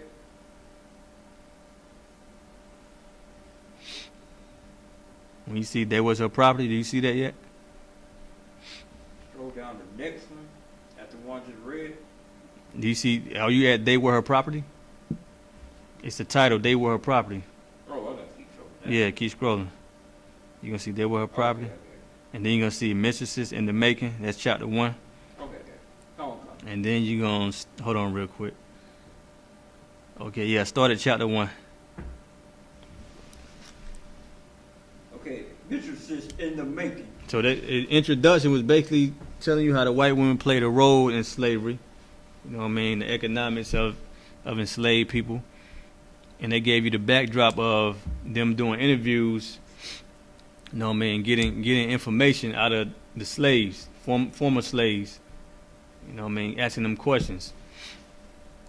So right now, this chapter 1, it's mistresses in the making. Go ahead. Yahanna Burwell was like many other white girls growing up in the slave-holding households in the Lynchville, North Carolina area in 1847. So Yahanna Burwell, in 1847, she grew up in Lynchville, North Carolina. It says she was like any other white girl growing up in slave-holding households. Go ahead. She loved flowers and often strolled through her parents' garden with Fanny. It says she loved flowers and often strolled through her parents' garden with Fanny. Go ahead. Who is Fanny? Keep going. The enslaved woman charged with her care. So this Fanny was an enslaved woman charged with Lizzie care, meaning she was taking care of Lizzie. Go ahead.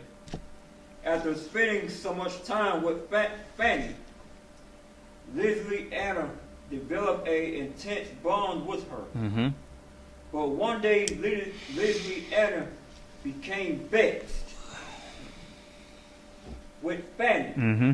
So she went to her father and demanded that he cut Fanny's ears off Mm-hmm. and get her, Yahanna, a new maid from Clarksville. Yahanna was 3 years old. Yahanna was how old? 3 years old. So Yahanna had a enslaved woman charged to take care of her. After spending so much time with Fanny, Yahanna developed an intense bond with her. But one day, this 3-year-old little girl named Yahanna became vexed with the enslaved black woman. So she went to her father and demanded that he cut Fanny's ears off and get her a new maid from Clarksville. Yahanna was 3 years old. Keep going. Although young children commonly Commonly express displeasure in extravagant, either violent language. The term they use reflect their environment. Right. It said, although young children commonly express displeasure in extravagant, even violent language, the terms they use reflect their environment, meaning the environment, the people who they're around. You know what I mean? That basically who raising them. The language they using, it comes from the people who raised them. And that's true. When you raise a child, the child gonna repeat what you saying. If you out using profanity nonstop, the child gonna grow up using profanity. You know what I mean? So for Lizzie to say, cut Fanny's ears off, first of all, Lizzie only 3 years old. Right. You know what I mean? Lizzie only 3 years old. But she said, cut this black woman's ears off and give me another maid from another city. Keep going.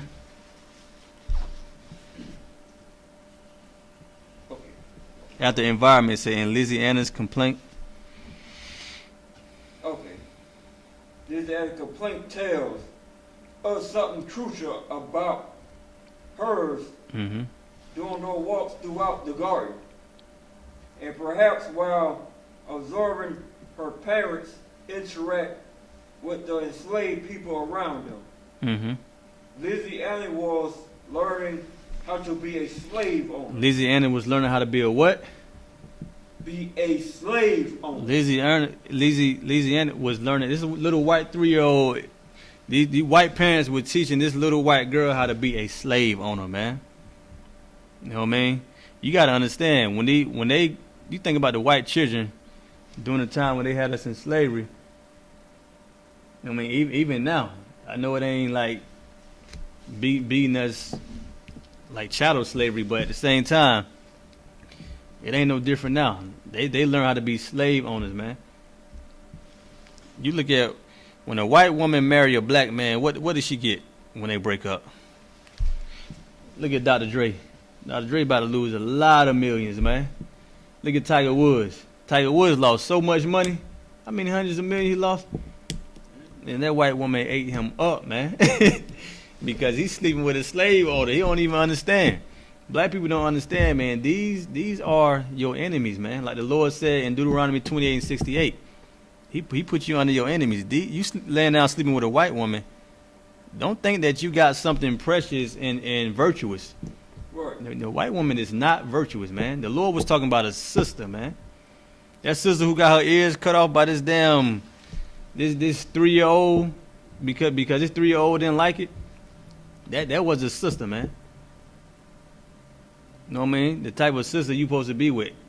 Not no damn Lizzie. I mean, Lizzie growing up to be your owner.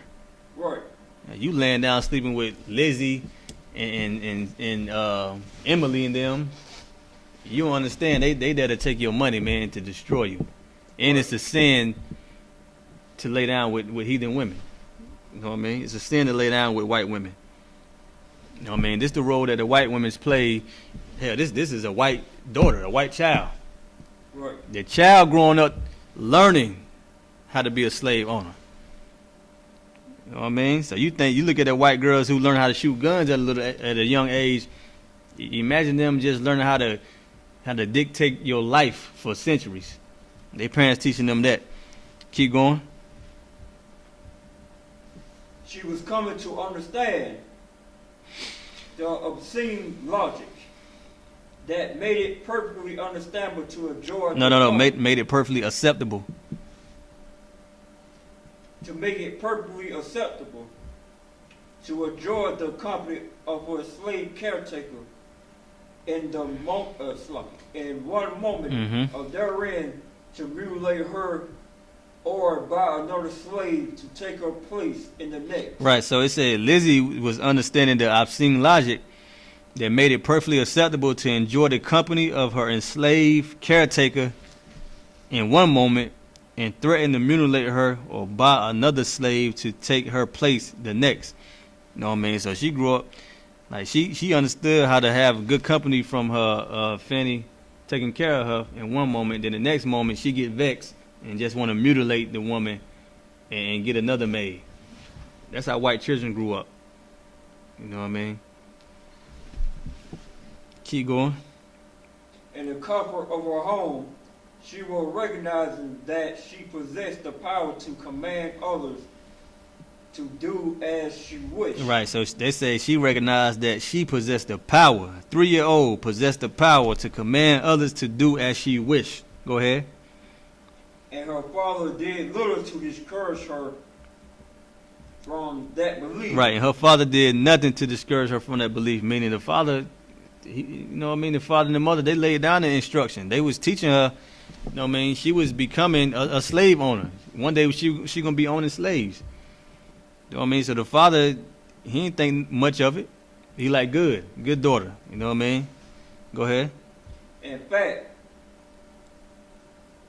he relayed relayed the incident to his sister with an air of convivial amusement. Right, so he told his sister he was happy to tell his sister what Lizzie So, you know what I mean? Lizzie, he wanted Lizzie to mutilate, you know what I mean, Fanny. Meaning he ain't think nothing of it, really. He said convivial amusement, meaning like, it's pleasure to him. It's pleasurable. You know how you take your children to Chuck E. Cheese, or you take them to the amusement park, they, you know what I mean, they go down the slide, you catch them as they come down the slide. It's pleasure like that. That's how they look at it. That's how white people looked at, you know what I mean, having black people enslaved, man. They look at it like it's the damn amusement park. You know what I mean? Like you go to the fair, you spin the Ferris wheel and all that. They look at it like this is fun. This is fun to us. If my little 3-year-old come to me and tell me to mutilate and cut her ears off, you know what I mean? Just cut her ears off. You know what I mean? They look at it like it's nothing. Like they wasn't harming people, like we wasn't human. Keep going. Which suggested that Lizzie Anna's aunt also accepted the justification for her niece's behavior. Mm-hmm. Lizzie Anna was a mistress in the making. Go ahead. The people around her were crucial to her development as much. Right. It's all the people that was around her was crucial to her development. You know what I mean? Let me see. Give me the next paragraph. White Southern girls, like Lizzie Anna, had to be a Mistresses and slave owners and slave owners through a instructional progress that process process. instructional process. I mean, it's a process of instructions that the parents gave Lizzie.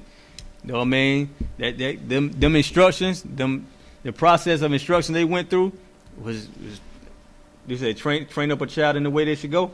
They trained up Lizzie to be a slave owner. You know what I mean? They training Lizzie up, and they not just Lizzie, but white people train up their children to have your inheritance, man. Basically, to make money off you. Keep going. That spanned their childhood and adolescence. Go ahead.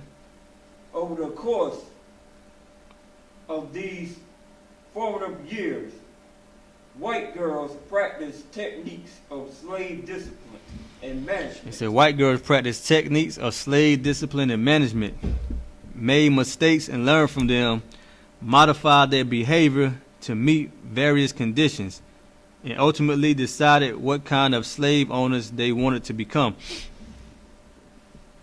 It should come as no surprise that many of them wanted to be profitable ones. Let me see. Slave owner parents and learning process point way. Skip down. Give me.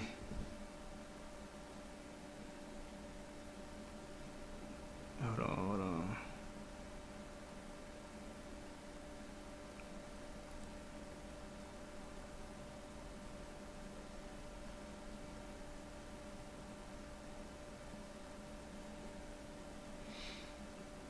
Give me one.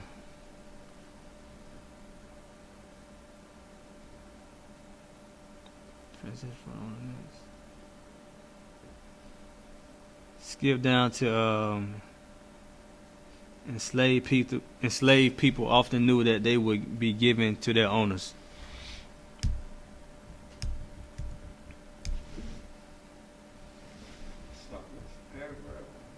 You had to scroll down to enslaved people often knew. There's a couple of paragraphs after the one we just read.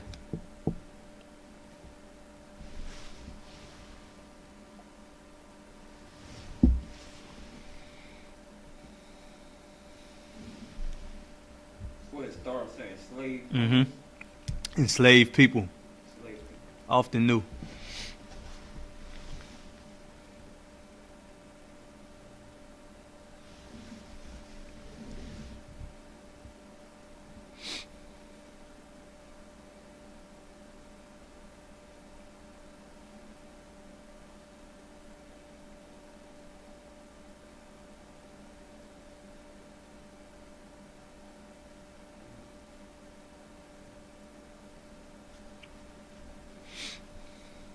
It was a couple of paragraphs after the one we just read. You probably didn't went too far down.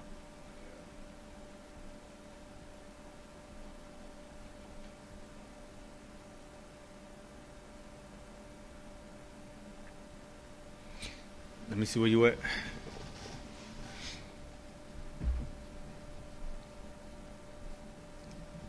Start right there. Go ahead, read it. Let me see that. Enslaved people often knew that they would be given to their owners. Daughters were before the transfer of ownership took place. Bacchus White recalled that his owners I.S.U.P.K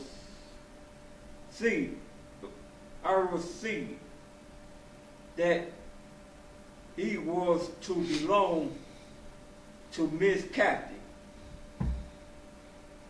Angus James' master chose her as a gift for his daughter Janie Little, because, as James remembered, he gave all his daughters one of us to have a care for them. Just as the slave people came to anticipate the transition from one owner to the next, young white girls did too. As they planned their daughters' futures, some slave-owning parents preferred to give their daughters female slaves, and they began doing so when their children were only infants. In 1836, when Mary Fuller Knight was 8 months old, her father executed a deed of gift that gave an enslaved female named Rose, as well as any children Rose might have in the future. When the slave owner in the future abolitionist Sarah Gerke was a child, her parents gave her a little girl whom they brought out of a slave ship. Fulmore Hancock's granddaughter was given to Miss Use as her own due date. She, the grandmother, was born. Remarkably, Hancock recalled old Miss Use was the only a year old then. Multiple generations of slave owners adhered to this inheritance practice. Charity Barney's first mistress made it a point to give of Barney's mother children to each of hers. Clarity eventually belonged to her mistress' second daughter, Elizabeth. Miss William Kelfer owned Sarah Thompson's Chavez, and she and Chavez gave birth to daughters around the same time. When Miss Carol's daughter Julia was still a young girl, Miss Carol gave her Chavez's daughter Amy as a daily gift. Okay, read right here. Right here, this paragraph right here. Start with slave owning parents were critical. Down right there, that paragraph right there. Slave owning parents were critical to learning progress in two important ways. They gave enslaved men, women, and children to their young daughters as gifts on special occasions like baptism, birthdays. You're right. It says slave owner parents were critical to this learning process in two important ways. It said they gave enslaved men, women, and children to their young daughters as gifts. Give me the book of Joel. Yahanna, give me the book of Joel and look up cast lots in the book of Joel. You see the chapter 2 or chapter 3. Yahanna, are you still on? I'm looking for it now. Yeah.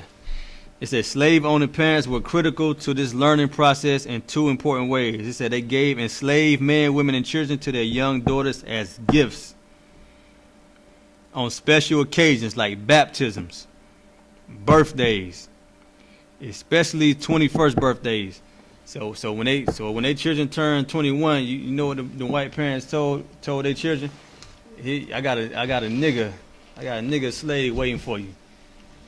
I mean, black people just celebrated Christmas. I mean, in the past, white people you was the Christmas gift, you was the birthday gift. You know what I mean? You was the holiday gift. You got it? Hold on one call. Go ahead, read it. This is the book of Joel, chapter 3, verse 3. And they have cast lots for my people, Mm-hmm. and have given a boy for a harlot, and sold a girl for wine, that they might drink. It said they giving a boy for a harlot and a girl for wine that they might drink. You know what I mean? They gave a boy for a harlot. What is a harlot?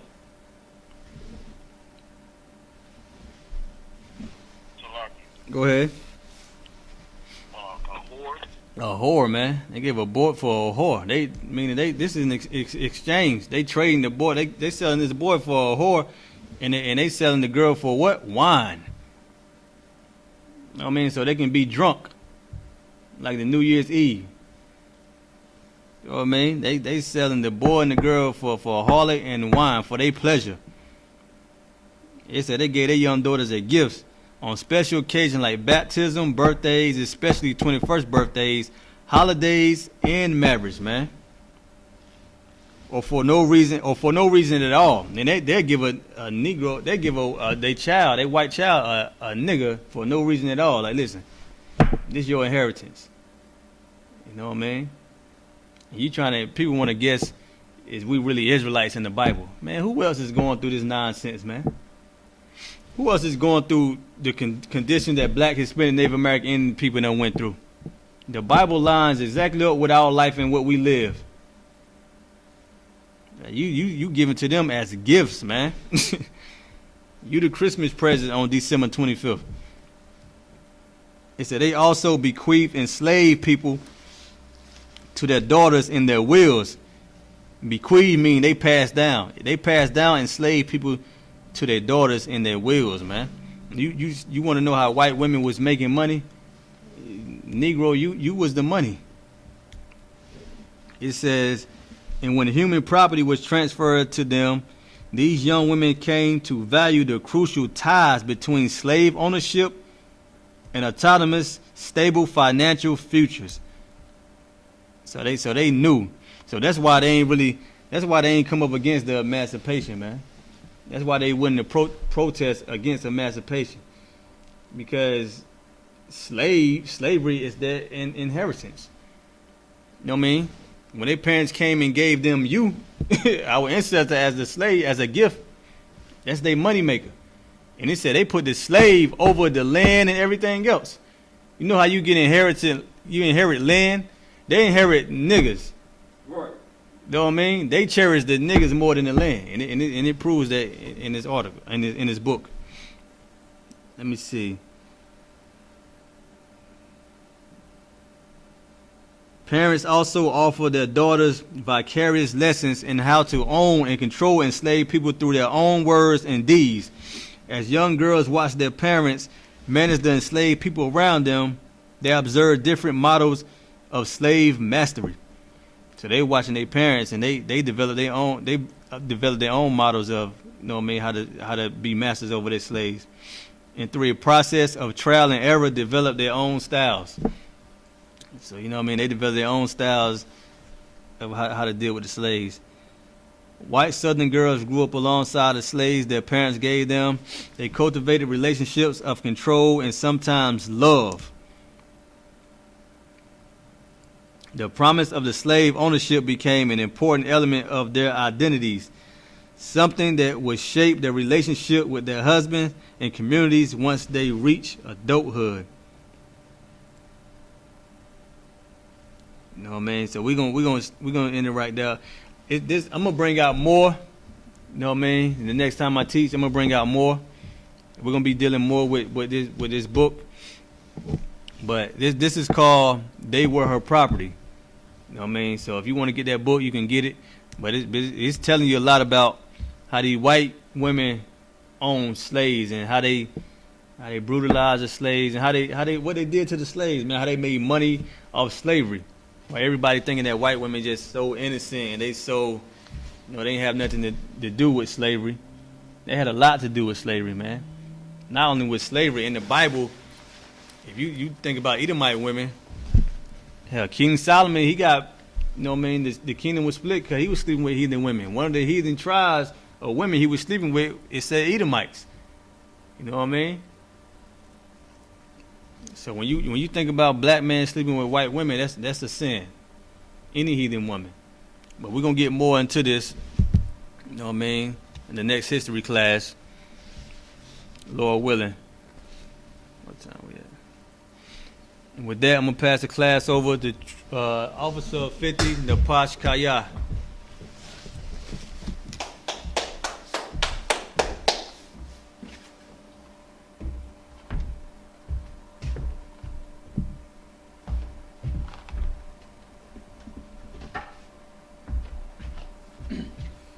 Shalom, Israel. It's the I.S.U.P.K security announcements. We're the I.S.U.P.K start at 1 West 125th Street, Harlem, New York. Room for a new brother